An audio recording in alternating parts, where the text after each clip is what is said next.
Primeiramente, gostaríamos de cumprimentar a todas as irmãs, todos os irmãos presentes, agradecer a recepção da casa, a acolhida da Casa Espírita Joana de Ângeles, e até essa palavra acolhida, acolhimento, é tão bela, né? Significa tanto, né? Para quando a gente chega em algum lugar. Como é bom ser recepcionado, ser acolhido, em qualquer lugar que a gente esteja. E a gente colocaria mais 3 ações que praticamente sintetizam as atividades de uma casa espírita. Então, além de acolher, esclarecer, consolar e orientar. Nós estamos aqui hoje em nome da primeira URI. Essas siglas no movimento espírita são bastante utilizadas. Primeira URI é a Primeira União Regional Espírita. E é sempre bom falarmos brevemente dessas atividades do movimento espírita, que amplia mais o nosso conhecimento, o nosso entendimento a respeito. A primeira URI é formada pelas 24 casas espíritas da ilha, no caso da primeira URI, que são filiadas à Federação Espírita Catarinense. E as URIs têm como função, como atividade, uma atribuição, propiciar o desenvolvimento e a difusão do Espiritismo, como também fomentar a união e a unificação entre as casas espíritas de Santa Catarina, referindo-se a todas as URIs, que são 16 em todo o estado de Santa Catarina. As uniões regionais espíritas, elas têm as suas diretorias, né, cada uma delas, que são formadas pelos próprios trabalhadores das casas espíritas, da sua respectiva região. Mas elas têm a sua atividade principal, o seu fórum principal, que é outra sigla, CFR, que é o Conselho Federativo Regional, que é quando os presidentes das casas espíritas se reúnem, ou seus representantes, e mais trabalhadores dos seus departamentos também, para deliberar, para tratar assuntos que dizem respeito à atividade das URIs, né? Como dissemos, difundir o Espiritismo, fazer essa atividade de união e unificação entre as casas. Então, acontecem 3 conselhos federativos regionais por ano, 3 vezes ao ano. Seria de 4 em 4 meses. Esse ciclo de exposições que estamos denominando, cujo tema é O Esperanto na Visão Espírita, ele foi elaborado pelo Departamento de Estudo e Difusão da primeira URI, né, aqui da ilha. Antes de entrarmos no tema propriamente dito, nós gostaríamos de trazer para a reflexão o seguinte. Na obra O Consolador, que o Espírito Emmanuel transmitiu em 1940, por intermédio de Chico Xavier, fizeram a seguinte pergunta a Emmanuel. A alma humana pode se elevar para Deus tão somente com o progresso moral, sem os valores intelectivos? O então mentor espiritual do saudoso médium respondeu: o sentimento e a sabedoria são as 2 asas com que a alma se elevará para a perfeição infinita. Na conclusão da resposta, Emmanuel diz: o avanço moral jamais será excessivo, representando o núcleo mais importante das energias evolutivas. O avanço moral. Anos depois, em 1954, no prefácio que ditou para o livro Nos Domínios da Mediunidade, de André Luiz, psicografado também por Chico Xavier, Emmanuel retomou o assunto para lembrar o seguinte: sem noção de responsabilidade, sem devoção à prática do bem, sem amor ao estudo e sem esforço perseverante em nosso próprio burilamento moral, é impraticável a peregrinação libertadora para os cimos da vida. Então, interessante, né, essas orientações de Emmanuel que vale a pena a gente repetir. Sem noção de responsabilidade, sem devoção à prática do bem, sem amor ao estudo e sem esforço perseverante em nosso próprio burilamento moral, é impraticável a peregrinação libertadora para os cimos da vida. Nós fizemos essa introdução porque o assunto desta noite, ele nos remete mais diretamente às questões intelectuais, né? As questões do intelecto. Mas não há como deixarmos de reconhecer que é principalmente pela busca das virtudes, do desenvolvimento moral, da prática dos ensinos e exemplos do nosso Mestre Jesus, que verdadeiramente avançamos no progresso individual e coletivo, enquanto que é pelos estudos, cursos, formais ou não, em grupo ou individualmente, nós vamos exercitando e aprimorando o nosso saber, né? Adquirindo conhecimentos. E que bom estarmos compreendendo pelo Espiritismo a necessidade de buscarmos avançar por esses dois caminhos. Nós estamos então falando de Emmanuel, pois é também com as palavras de Emmanuel que nós vamos dar início ao tema. Foi também em 1940 que Chico Xavier recebe uma mensagem de Emmanuel, da qual nós destacamos a seguinte parte. Jesus afirmava não ter vindo ao planeta para destruir a lei, como o Espiritismo, na sua feição de consolador, não surgiu para eliminar as religiões existentes. O Mestre vinha cumprir os princípios da lei. Como a doutrina consoladora vem para a restauração da verdade, reconduzindo a esperança aos corações. E continua Emmanuel agora diretamente no tema. Também o Esperanto, amigos, não vem destruir as línguas faladas no mundo. A sua missão é superior. É a da união e da fraternidade rumo à unidade universalista. E mais adiante, Emmanuel ainda diz: sim, o Esperanto é lição de fraternidade. Aprendamo-la para sondar na terra o pensamento daqueles que sofrem e trabalham em outros campos. O título dessa mensagem é A Missão do Esperanto. Nós conseguimos encontrar facilmente na internet, só digitar mensagem de Emmanuel, A Missão do Esperanto. Daí nós vamos tê-la completa.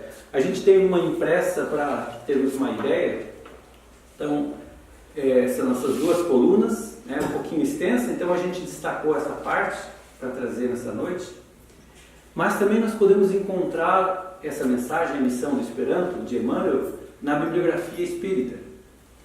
Aqui um livro, O Esperanto na Visão Espírita, que nos inspirou para o tema, né? O Esperanto na Visão Espírita, por Ismael Gomes Braga. Então, em português, todo ele falando sobre o Esperanto. E tem mais esse outro livro, A Língua que Veio do Céu, um título bem sugestivo. E como subtítulo, O que os Espíritos dizem do Esperanto. Aqui tem mensagens, tem referências a livros psicografados ou não, que falam do Esperanto. Então, para quem não tinha ouvido falar nessa palavra, Esperanto, agora já pode ter uma ideia, né? Trata-se de uma língua, né? Mas é uma língua que não tem nenhum povo, ela não é de nenhuma nação em especial, mas ao mesmo tempo é de todos. E com 4 palavras a gente define o Esperanto. É uma língua neutra, internacional, auxiliar. Então, quando a gente sair daqui e quiser recordar alguma coisa a respeito do que foi falado, e que a gente quiser depois aprofundar, basta gravar essas 4 palavras. O Esperanto é uma língua neutra, internacional, auxiliar. Essa sintetiza bem, define bem. Embora estejamos tratando, como dissemos, de um tema que nos direciona para o campo do intelecto, nós vamos perceber que quem se envolve com a língua Esperanto está tratando também de fraternidade, de união e de paz. Essa mensagem de Emmanuel, ela deu um impulso muito grande à difusão do Esperanto, principalmente no meio espírita do nosso Brasil.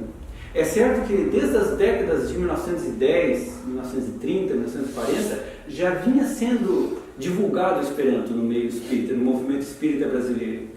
Mas foi então com essa mensagem de Emmanuel, em 1940, que essa divulgação, essa difusão foi muito maior. Se abriram as portas mesmo. Então apareceram dicionários, gramáticas para o ensino do Esperanto. As próprias traduções da codificação espírita e de obras complementares começaram a surgir nessa década de 1940. Nós temos então aqui o Evangelho segundo o Espiritismo em Esperanto, já para termos uma ideia de quem ainda não teve contato do som, da sonoridade. Lá, Evangelio, lau Spiritismo, o Evangelho segundo o Espiritismo. Foi da década de 40 a primeira tradução para o Esperanto da obra básica, o Evangelho. Aqui também o Livro dos Espíritos, La Libro de la Spiritoi. Então também tradução, tudo depois dessa mensagem de Emmanuel,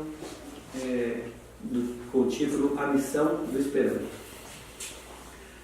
Mas a fundação principal de por que hoje estamos falando de uma língua neutra internacional auxiliar numa casa espírita, está também numa obra espírita que é muito usada nas casas, um folheto, um livreto, Orientação ao Centro Espírita. Então, no seu capítulo 12, que é Recomendações e Observações Gerais, no seu item 27, lá está assim, ou aqui nesse livreto está assim: favorecer o estudo do Esperanto pelo seu elevado princípio humanitário e sentimento de fraternidade universal que desenvolve, e por mostrar-se como elemento auxiliar na difusão da doutrina espírita em outros países. Então são dois fatores que fundamentam o ensino, a divulgação, a difusão do Esperanto dentro do movimento espírita. É certo que é uma língua neutra, ela não tem vínculo com religião, com nação, com política, com nada, mas podemos ver que a doutrina espírita se utiliza. Então, por dois motivos principais: por desenvolver esse sentimento de fraternidade universal, que às vezes não é muito amplo dentro de nós, Eu particularmente gosto muito de ser brasileiro, dos símbolos nacionais, da bandeira do Brasil, de cantar o hino. Eu trouxe até a minha neta que hoje a gente torce lá pelo Havaí, moramos vizinhos, aí quando tem um hino a gente levanta e canta. Além de ter sido militar, aposentado, então os símbolos nacionais são muito preservados assim e incentivados a gente cultivar. Mas o Esperanto ele desenvolve esse sentimento para nos sentirmos mais habitantes do planeta Terra, irmãos todos uns dos outros, irmãos de Jesus, filhos do mesmo Pai. E às vezes esse patriotismo exagerado, exacerbado, nos diminui um pouco essa fraternidade universal. E a língua internacional neutra Esperanto faz isso se desenvolver dentro de nós. E o segundo motivo, auxiliar na difusão do Espiritismo no planeta. É certo que há traduções das obras, em inglês, espanhol, italiano, francês, que onde surgiu o Esperanto, as primeiras obras, mas chegam esses idiomas em todos os países, em todos os rincões do planeta? De certo que não, totalmente. Mas tem esperantistas em todo o planeta, isso não há dúvida. E acontecem fenômenos, podemos dizer, com o Esperanto muito interessantes. Digamos que um esperantista de um país longínquo, de nós aqui, recebe um livro desse, La Libro de la Spiritoi. Ele tem a sua crença, mas por curiosidade começa a lê-lo.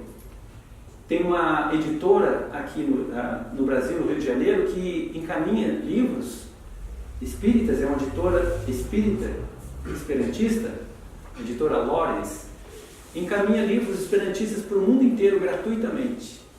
E aí chega na mão de alguém assim, que não é espírita, mas se interessa, e quando as luzes da doutrina é para chegar para alguém, né, assim como foi para cada um de nós, de alguma maneira vai chegar.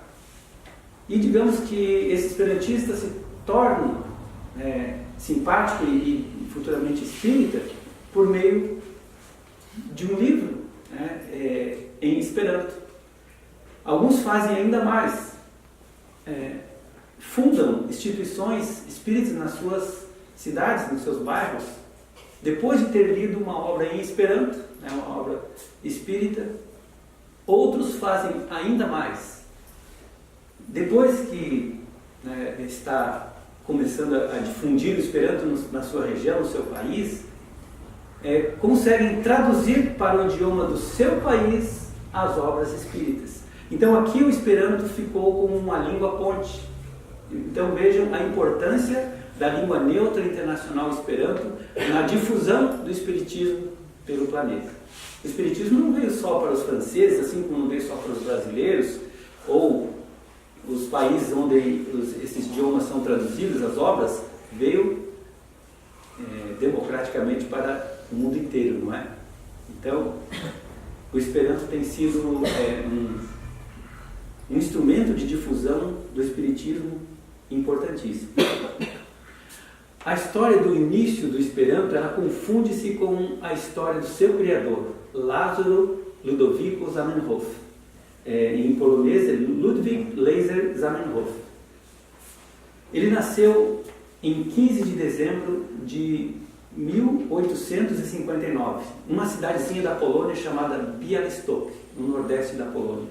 Naquela época, a Polônia era de domínio russo, e naquela cidadezinha onde Zamenhof vivia, além dos poloneses, viviam russos, viviam alemães, viviam judeus. O próprio Zamenhof era filho de família de judeus.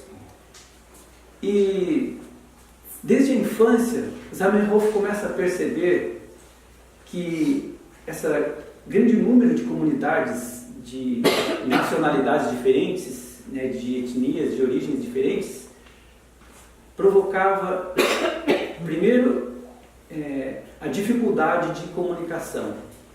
É certo que os costumes e as religiões diferentes às vezes já afastam um pouco as pessoas umas das outras, mas a língua era o principal motivo, e nenhum fazia questão de aprender o idioma do outro. Zamenhof era filho de poliglota, então desde a infância ele já ouvia o russo do pai dele, o Yiddish, que era a língua franca, a língua falada entre os judeus, por parte da mãe. Aí conhecia o polonês, que é a língua nacional. Teve contato com o alemão logo em seguida, isso na infância ainda. E depois começou a ter contato com outros idiomas, com o inglês, com o francês. Mas aqueles grupos, aquelas comunidades que precisavam se comunicar, fosse no comércio, fosse no trabalho, na escola, e não conseguiam, era percebido por Zamenhof os conflitos que causavam essa falta de comunicação entre essas comunidades. Porque cada um falava a sua língua, né? Diferente de Zamenhof, né, do pai dele, que já desde a infância entendiam vários idiomas. Aquelas pessoas precisavam se comunicar e não se compreendiam mesmo.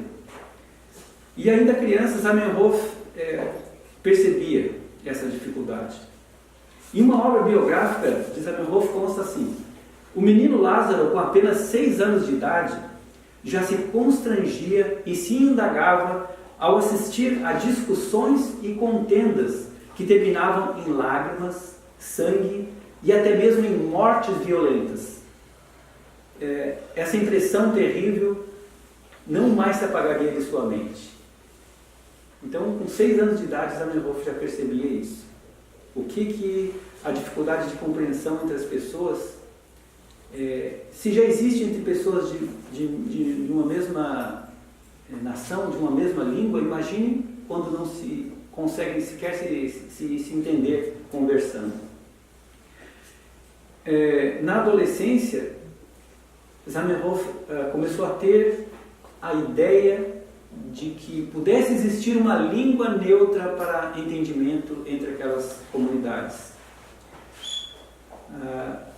No ensino médio, na adolescência, Zamenhof teve contato com o latim e com o grego, que já tinham sido línguas francas, línguas usadas por diversos países, mas que ele concluiu que seria difícil retomar um idioma desse, que a própria língua latina, o latim era difícil, ou o grego, e serem novamente utilizados como línguas neutras, né, de uso geral, de uso comum.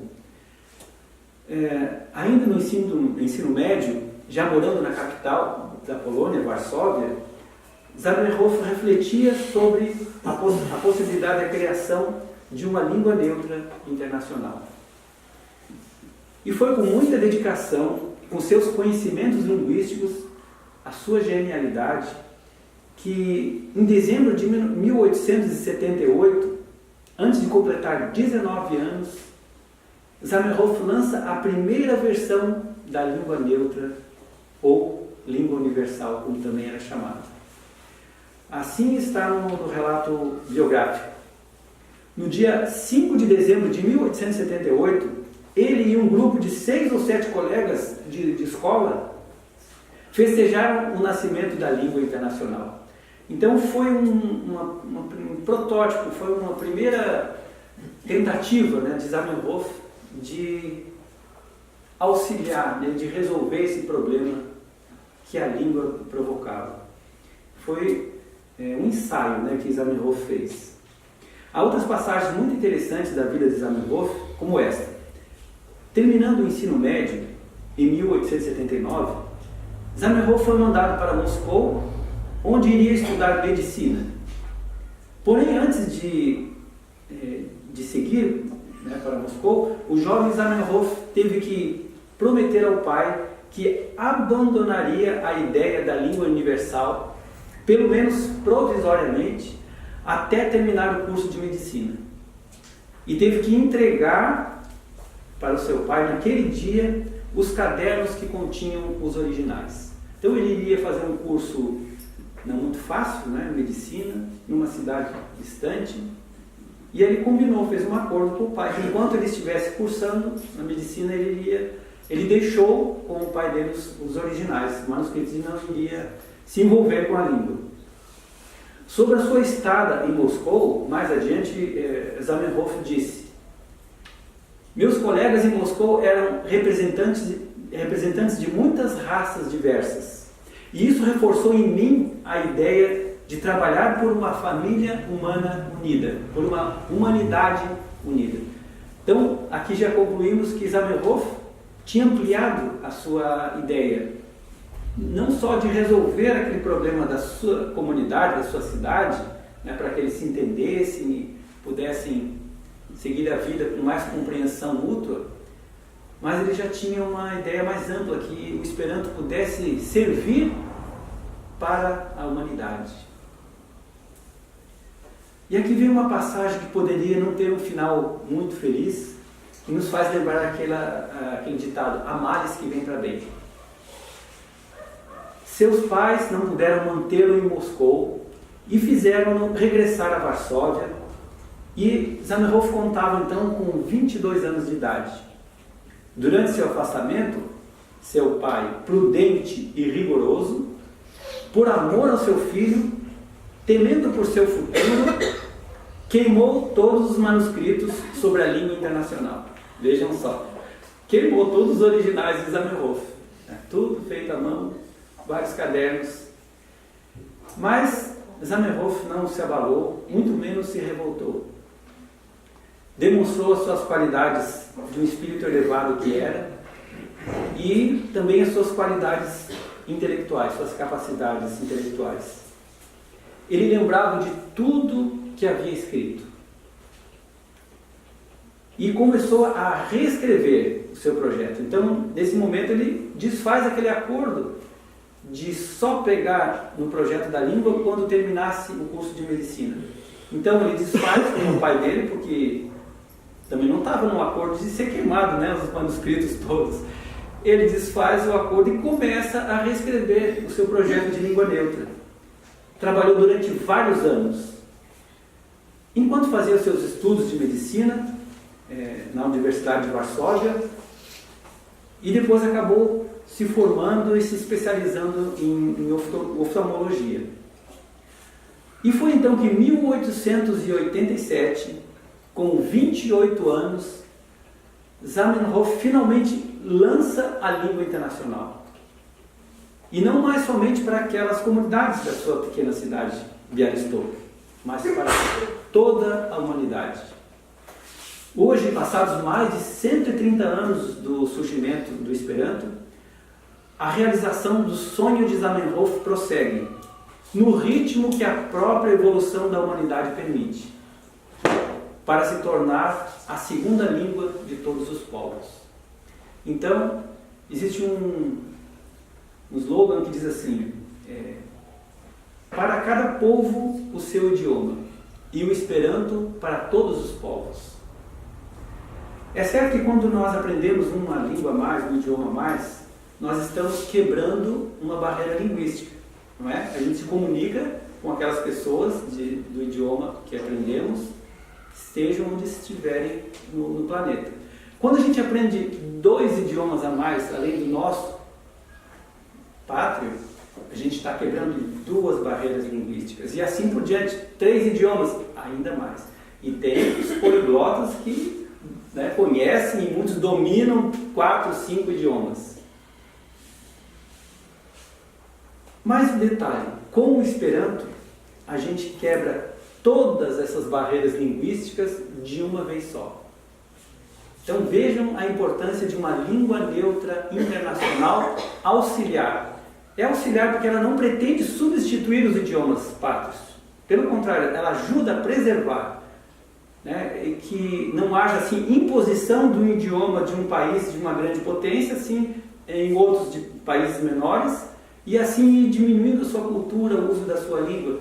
Uma língua neutra faz com que todos se sintam mais iguais, uns perante os outros, as nações umas perante as outras, e na hora de se comunicarem entre si, usam uma língua neutra auxiliar. Então esse, não vou dizer é o sonho de Zamenhof, que o tanto que ele deve estar trabalhando no plano espiritual. E nós vamos entrar agora nessa questão espiritual. Nós estávamos falando até o momento do Esperanto no âmbito terrestre. E nós vamos recorrer à bibliografia espírita. Há um livro, cujo título é O Esperanto como Revelação. Esse aqui está editado em 7 idiomas, incluindo o português, o Esperanto e mais 5, que em algumas partes diz assim: espíritos de elevada capacidade intelectual, não só, mas de evolução mesmo, moral, já vinham tratando de buscar uma solução para essa questão da linguagem, que existisse uma língua auxiliar, neutra para a comunicação, até mesmo entre os espíritos, porque não vamos nós aqui, nesse estágio que estamos de evolução, pensar de que quando passarmos por lá de lá, de imediato a gente vai estar falando todos os idiomas, ou vamos estar nos comunicando com todos os espíritos de todas as nações pelo pensamento, vamos entender o pensamento de todos, ou entender a linguagem de todos. Acredito que não será tão rápido assim. Nós podemos até nos recordar dos idiomas que já falamos nas nossas passagens por outros povos, por outros países, mas vamos continuar precisando da nossa linguagem. E então esses espíritos já buscavam a solução através de uma língua neutra.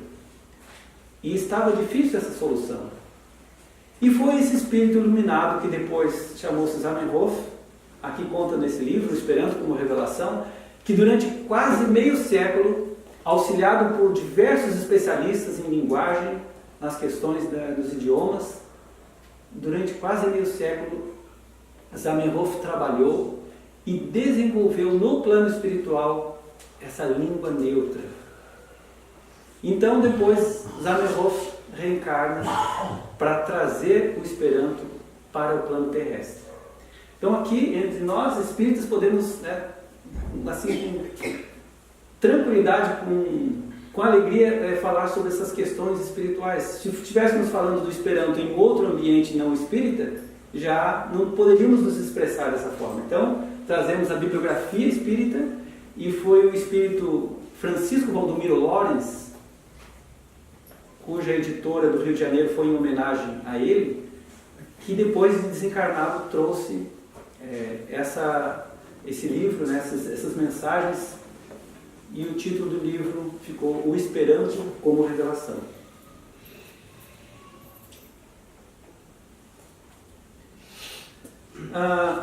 Para acrescentar, gostaríamos de trazer mais algumas curiosidades, algumas informações sobre o Esperanto. O filósofo e matemático René Descartes, ele julgava essencial para um idioma neutro auxiliar funcionar três coisas fundamentais. Facilidade extrema da gramática, o Esperanto tem, são apenas 16 regras.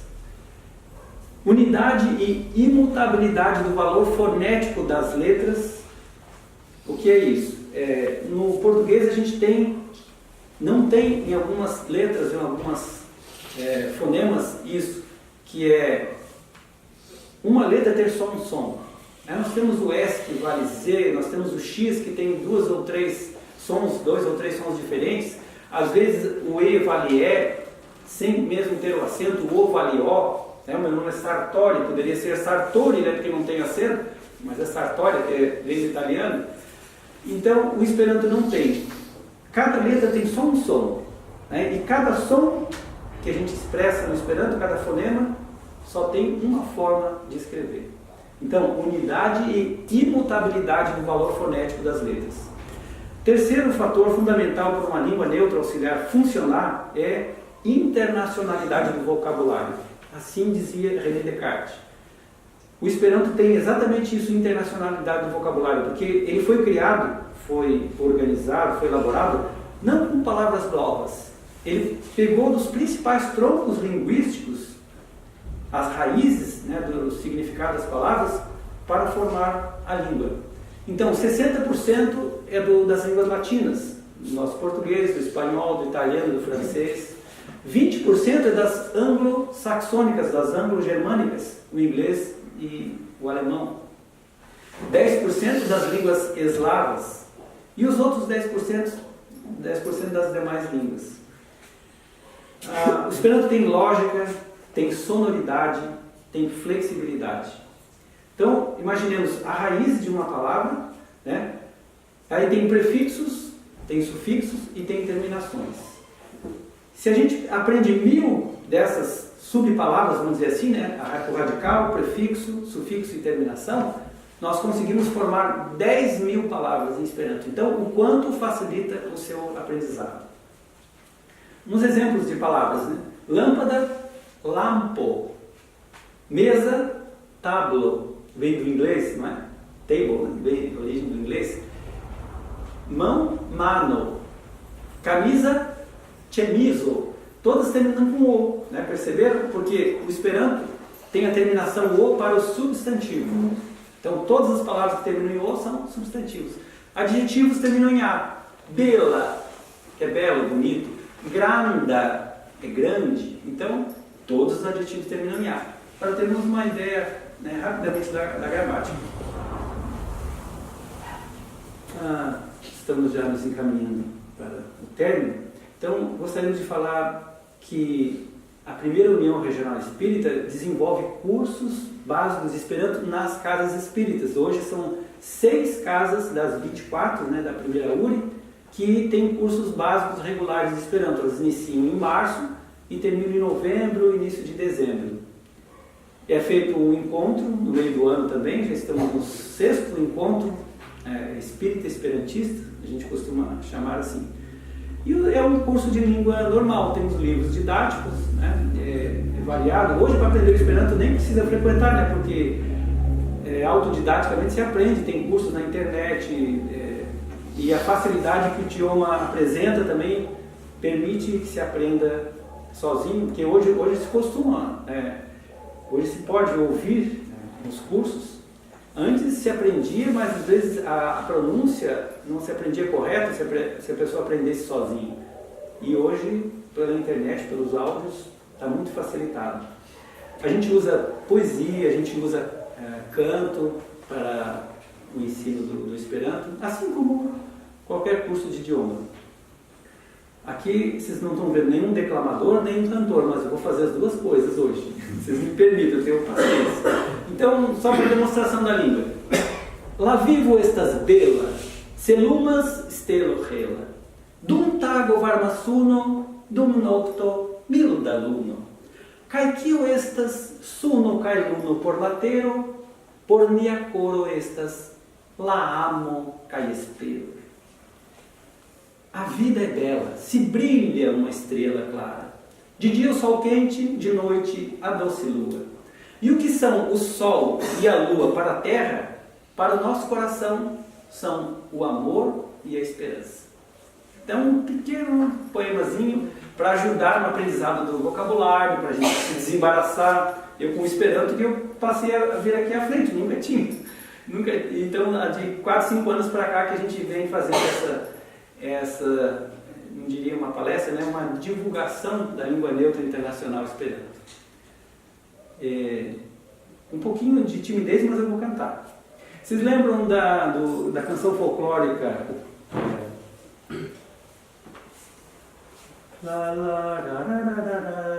Que música é essa? O Cravo de Boca Rosa, isso? Então o Esperanto tem uma versão diferente, com outra letra. Então o título é Lernu Esperanton. Então é assim: Vi lernu amico mia la lingvon de la estonto, kun lingvo internacia pli bona estos la mondo. Auscultu ĉi tiun kanton, amikino, aŭskultu min. Se vi lernos Esperanton, la mondo comprenos vin. Então assim, sem afinação, sem muita melodia, mas é o Cravo de Boca Rosa Esperanto. E o título é Aprenda o Esperanto. Então a tradução é assim: aprenda, meu amigo, a língua do futuro. Se você aprender o Esperanto, o mundo será melhor. Ouça este canto, amiga, escute-me. Se você aprender o Esperanto, o mundo te compreenderá. Então a própria versão é puxando para aprender o Esperanto, né? Kai mi venis ĉi tie hodiaŭ ankaŭ por inviti vin lerni Esperanton. Uma frasezinha também que eu trouxe que é: eu vim também aqui hoje para convidá-los a aprender o Esperanto. Para concluir, nós ensaiamos bastante um poema, um soneto, está no livro Vocioi de Poetoi el la Spirita Mondo, Vozes de Poetas do Mundo Espiritual. Um livro recebido totalmente Esperanto, com poemas, ditado por Francisco Valdomiro, recebido pelo médium Francisco Valdomiro Lorenz, que é o mesmo que ditou a Chico, depois que ele desencarnou, esse livro, O Esperanto como Revelação. Então, Francisco Valdomiro Lorenz era da República Tcheca, da então República Tcheca, que veio com 18, 19 anos para o Brasil, se instalou no Rio Grande do Sul e foi que mais difundiu o Esperanto pelas terras brasileiras. Sabia mais de 50, 80 idiomas, quer dizer, ali diz que sabia mais de 100, é de espantar que eu disse 50, 80. Um livro da biografia do Francisco Valdomiro Lorenz tem o título O Homem que Sabia Demais. Realmente um espírito que estava bem à frente do seu tempo e reencarnou entre nós. E ele recebeu esses poemas mediúnicos, ele não se dizia espírita, se dizia espiritualista, mas tinha uma mediunidade fantástica. Então, esse livro, Vozes de Poetas do Mundo Espiritual, foi ditado todos os poemas em Esperanto. Esse é do espírito Stanislav Shulov e foi ditado em 1934.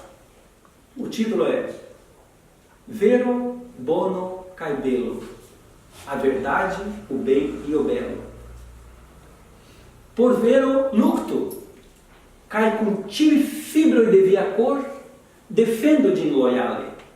Sed lucto ciam vere pur morale, per bone pensoi, vortoi, agoi, libroi. Nectaron, kiel el la flor colibroi, el la natur cerpo ideale. La bonon cae la belon ciu scale, per bone pensoi cae per belae vibroi.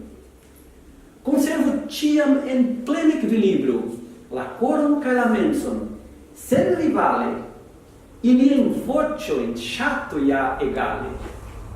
Disigu oren grainoin per la cribo del sablo. Se vi iudias neutrale, la ver al vie que brilos sen voale. Então é vero, bono, cae belo. A tradução é, como dissemos, a verdade, o bem e o belo. Não tinha traduzido o título ainda?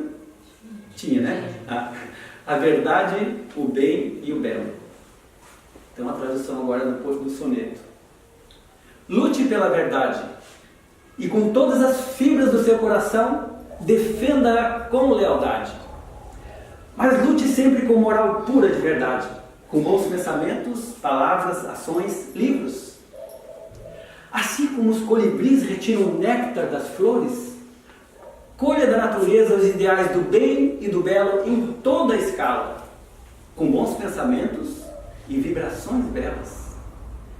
Conserve sempre em pleno equilíbrio o coração e a mente, sem rivalidade, que suas vozes agradem com igualdade.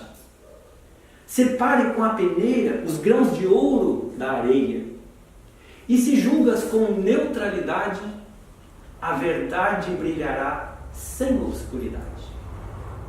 Então esse é o soneto, o poema, A Verdade, o Bem e o Belo.